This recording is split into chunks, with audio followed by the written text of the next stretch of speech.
Something quite interesting happened yesterday, and I ended up going down a pandemic rabbit hole, shall we say, and started sharing things about the current state of the world in a way that I haven't shared for a long time.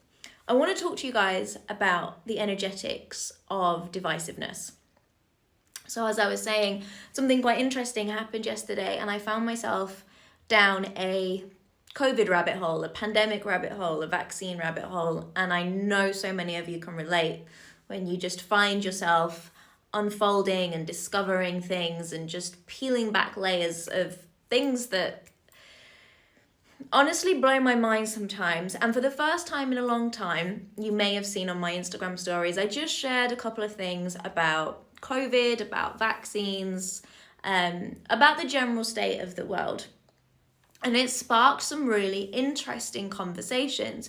Now, I must confess, I was a little bit apprehensive to share those things initially because I haven't spoken out about what's happening in the world for such a long time. In March 2020, when this whole thing sort of kicked off and started unraveling, I did a whole podcast series on it. I was running free workshops. I was delivering all of my downloads and my insights because the world was in chaos, and that was kind of one of the ways that I felt I could help hold space and contribute. And then since then, I've sort of gotten quieter and quieter and quieter, and something in me yesterday was just sparked and reignited, and I thought, no, I'm going to have these conversations again. And so sharing what I shared on Instagram sparked lots of conversations with beautiful clients of mine, some of whom I can see here, hello, with peers, with fellow coaches, with friends, with family members. And there was a resounding narrative of witnessing the divide, which was actually really, really beautiful, because I found myself in agreement with so many of you that this isn't about the legitimacy of COVID, whether it's, a pandemic or a plandemic. It's not about the vaccine. It's not about being pro-vax or anti-vax. It's not about these polared arguments that so many people are having. It's bigger than that. It's what's happening to humanity at large. That's the bigger picture. That's the bigger narrative. That's the bigger conversation. And honestly, so many beautiful conversations with you guys in the last 24 hours. And so it got me thinking about the energetics of divisiveness, because obviously COVID, this pandemic, has sparked a huge energy of divisiveness. There is a huge, great big camp for pro-vax, a huge, great big camp for anti-vax, a huge, great big camp for COVID is terrifying and we all need to, do our part. And then a huge camp for it's all a pandemic and it's, all just an absolute shit show. And I am not here to say anybody is right or wrong. I'm here to highlight the divide. And many of you will have witnessed, as I have, the tense energy that's held by people on opposing sides of any narrative. Obviously, the COVID narrative is the highlight at the moment. It's very heavily weighted on both sides. There's been a huge divisiveness around the American presidency. There's been huge divisiveness around what's going on in Afghanistan. And again, doesn't matter what side you are on, if you're even on a side, some of you may not be, but you will be aware of the level of divisiveness and the hatred and the anger and the real energetic power that's behind some of these arguments that you are witnessing on social media. So you'll see things, I'm sure, let me know if you've seen something similar, but anti-vaxxers wishing death on the pro-vaxxers and the pro-vaxxers wishing death on the anti-vaxxers, etc., etc. Let me know if you've seen similar things which make your heart break in regards to the way that some people are expressing their thoughts and opinions of what's happening in the world. So you'll have witnessed it. You may have even felt it. You may have felt somebody promoting a narrative that's opposite to yours, and it's caused you to speak out quite fervently, quite vengefully, with a lot of impassioned, passionate, emotional language behind what you are saying. And so I just want to flag something for you guys.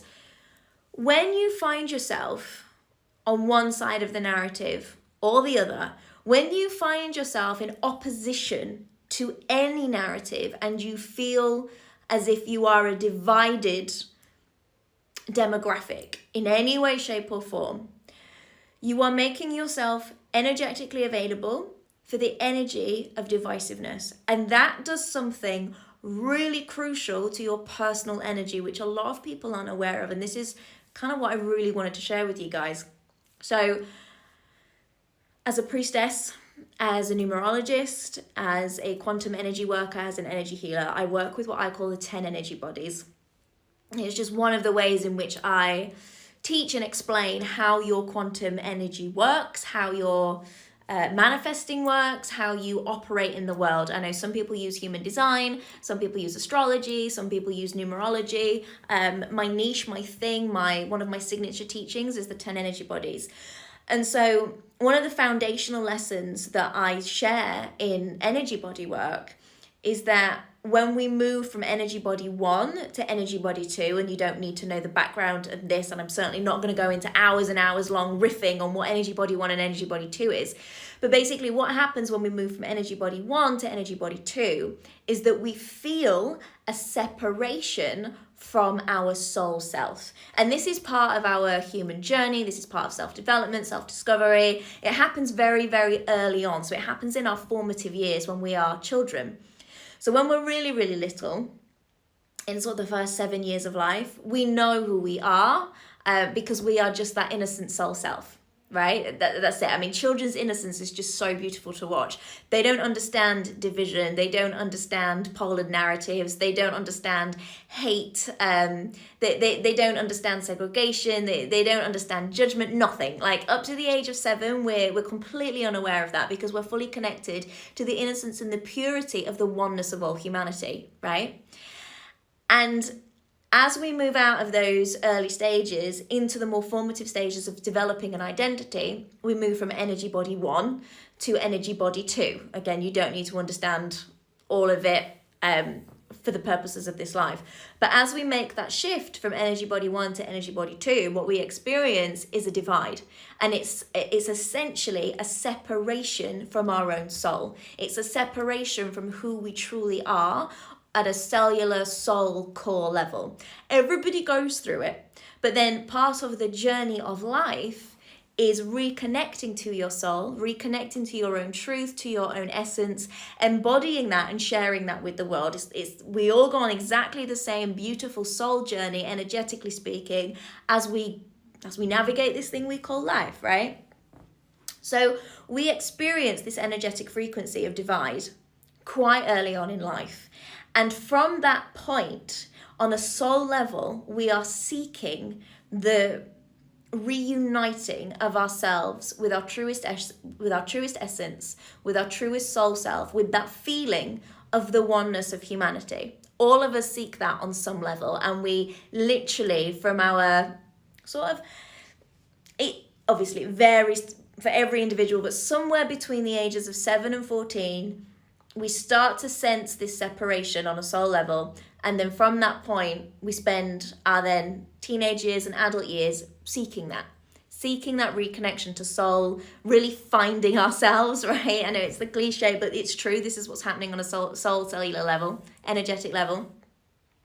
And right through adulthood, right to our deathbed, it's a journey of reigniting that oneness, that real sense of connection, of unity, of wholeness, of soul, of knowing self, of knowing all of humanity. Now, what happens when we subscribe ourselves to any narrative of divisiveness is we keep ourselves divided, not just from our fellow human, not just from our oneness, but we keep ourselves divided from ourselves. So we are keeping ourselves from going further on our soul journey. So when you guys find yourselves in divisive narratives around COVID, around the vaccine, be aware that not only are you separating yourself from a group of people whom you disagree with, you are separating yourself from your soul self. That's huge. We all think, this is very human, That when we stand up for what we believe in and we speak out against the opposition, that what we're doing is creating a better world, is voicing our beliefs. But if we're doing it with an energy of divisiveness rather than an energy of wholeness and oneness, not only are we keeping ourselves separate from humanity and from the wholeness of one, we are keeping ourselves separate from our own soul. And when you experience divisiveness in relation to other, you experience divisiveness in relation to yourself. If you cannot accept and hold another narrative, an opposing narrative, a polared, divisive narrative, you cannot hold and accept the wholeness of yourself. Because your fellow man is you, and you knew this up until the age of 7. You knew the wholeness of one, you knew the wholeness of humanity, you knew pure love and pure soul essence, and you knew the pureness of all of us operating as one consciousness. And you've been seeking that ever since. But every time you subscribe to divisiveness, every time you judge another, reject another, park another person in a demographic that you no longer associate yourself with or accept, then you are engaging in divisiveness.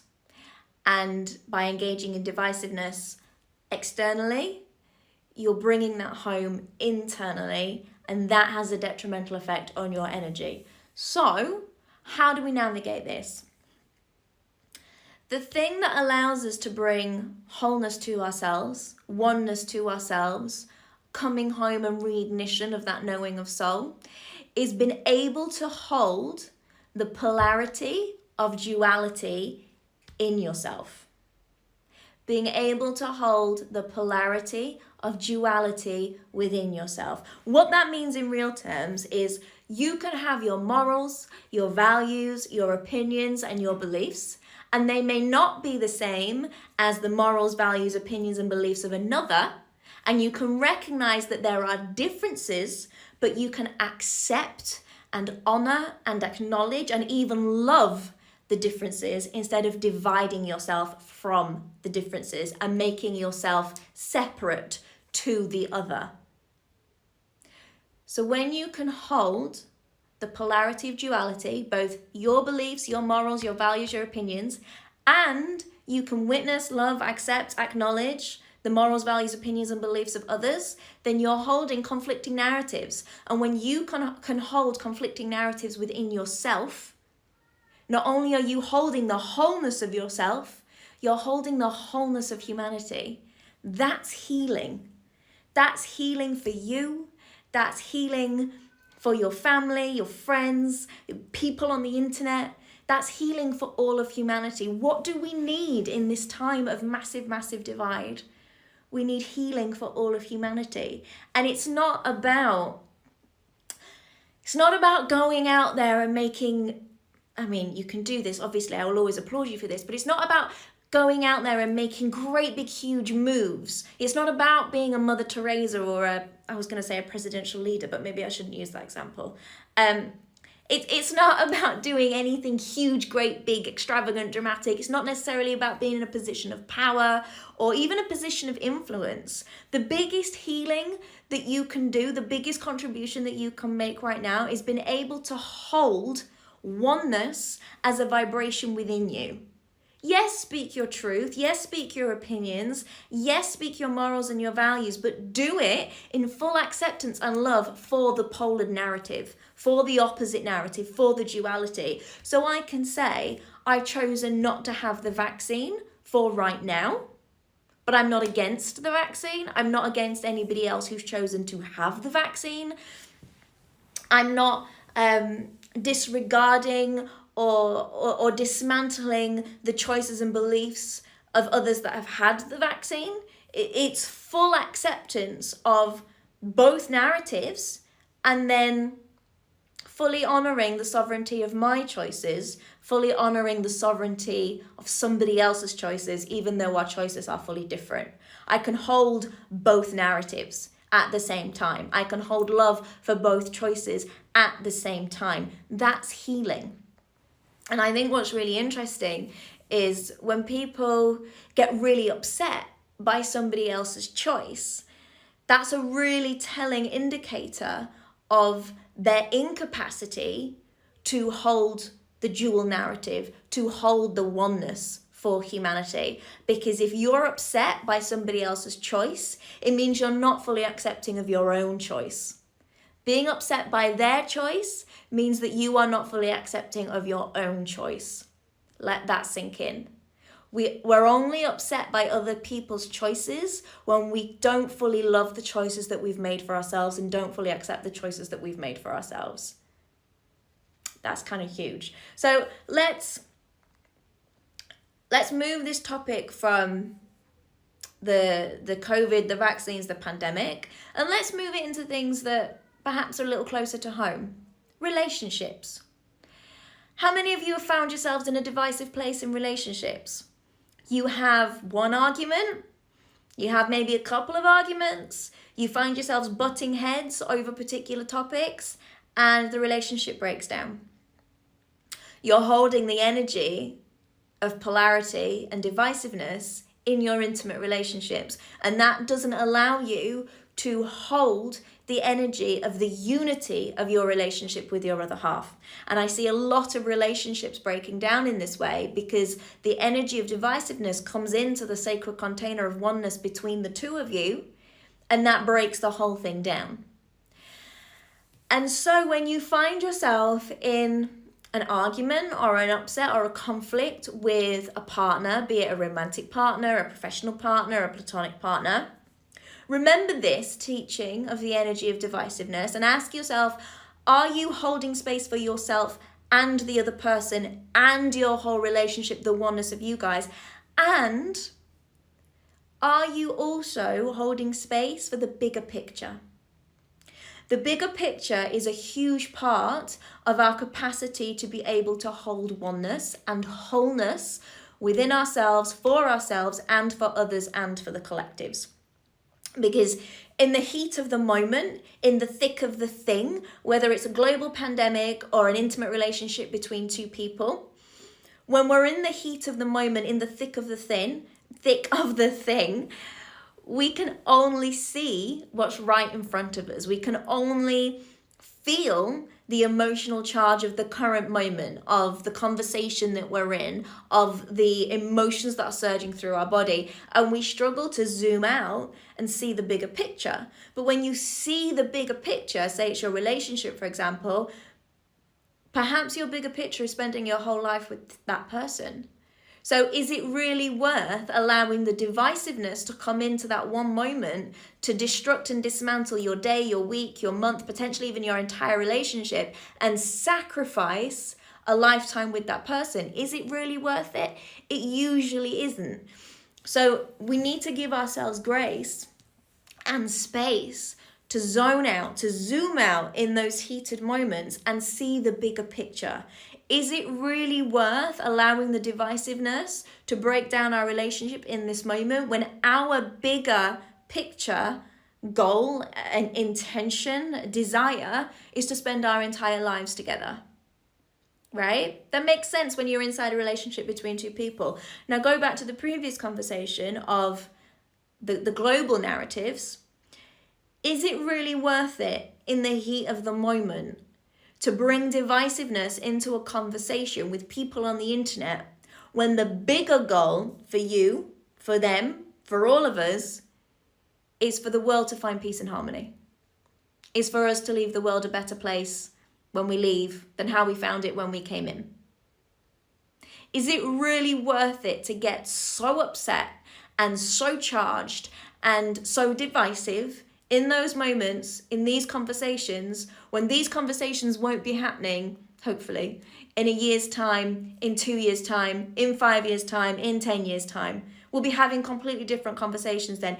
Is it worth it to exacerbate the energy of divisiveness, to break down humanity even more when the big goal, the long-term goal, the intention, the heart, soul-led desire is to bring the world closer together, is to experience oneness, not just for yourself, but for all of us, and to leave the world a better place when we leave than how we found it when we came in.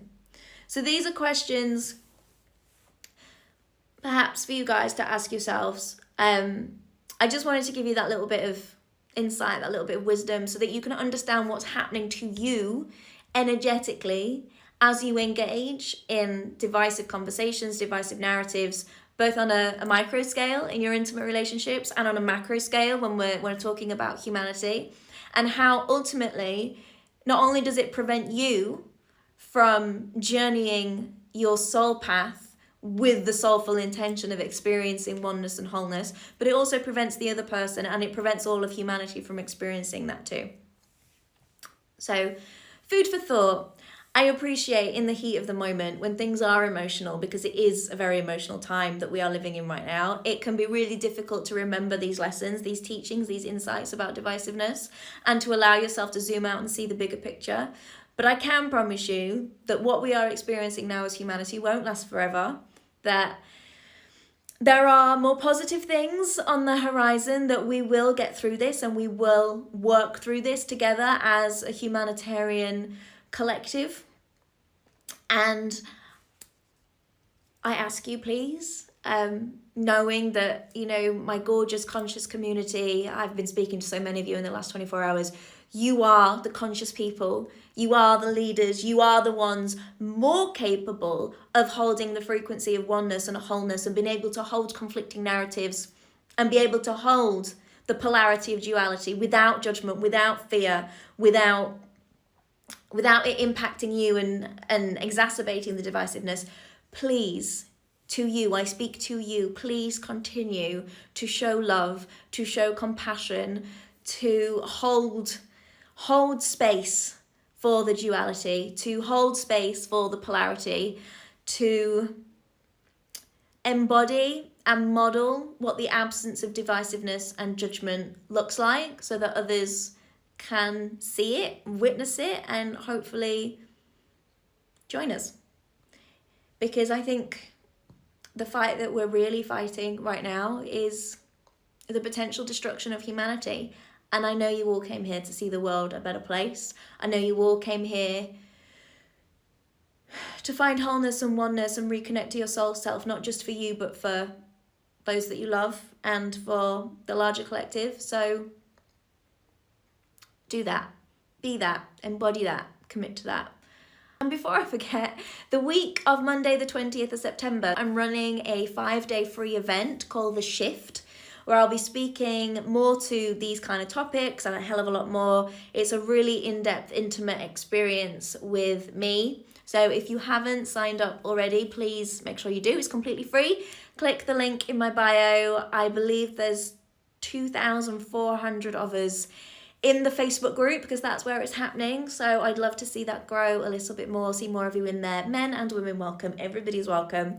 It's an opportunity for you to create the changes in your life that you desire, not just for yourself, but for the people that you love and the collective at large. You'll be able to catch the replays even if you can't make it live. And I'll be back soon. Thank you so much for the work that you do on this planet, for the space that you hold, the grace that you give to yourself and for others, and your continued efforts to hold your expansive and conscious vibration. Bye for now.